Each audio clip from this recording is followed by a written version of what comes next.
From the Red Sea to the Promised Land, Moses' final journey. After the Red Sea closed behind them, Israel walked out of slavery and into an unfamiliar future.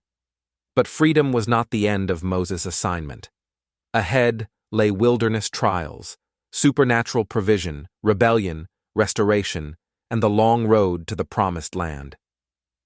This is the continuation of Moses' journey from the Red Sea to the Jordan River.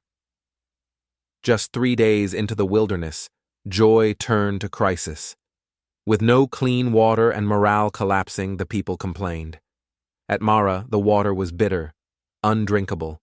But God instructed Moses to throw a piece of wood into the waters, and they turned sweet. From Marah, God led them to Elim, an oasis with 12 springs and palm trees. A reminder, God brings his people through the bitter before he brings them to rest. As Israel moved deeper into the wilderness, hunger set in. Again they murmured, longing for the food they had in Egypt. God responded with a miracle. Manna, bread from heaven, appearing fresh every morning. It wasn't just food, it was training.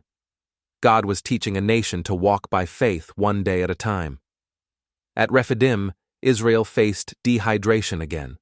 God commanded Moses to strike a rock, and water poured out, enough to sustain millions. Immediately after, the Amalekites attacked. Israel's first war began in the desert.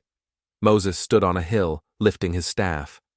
As long as his hands were raised, Israel prevailed. When he grew tired, Aaron and Hur held up his arms until the victory was complete. Leadership was a burden Moses could not carry alone, and God ensured he never had to. 3 months after leaving Egypt, Israel reached Mount Sinai. Thunder, lightning, smoke, and the voice of God covered the mountain. Here God formed a covenant, declaring Israel his treasured people. Moses received the 10 Commandments, instructions for worship, and the blueprint for the tabernacle, God dwelling among his people. But while Moses was on the mountain for 40 days, Israel grew impatient.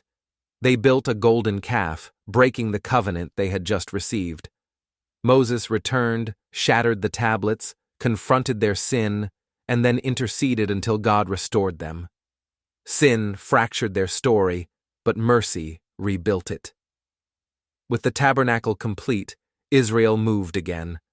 A cloud guided them by day, and a pillar of fire by night. Yet old habits returned. At Taberah, complaining brought fire among the camp. At Kibroth Hattava, craving meat brought judgment.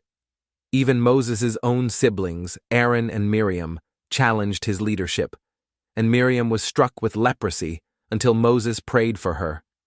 Every step was a lesson. God was shaping a former slave nation into a people of promise.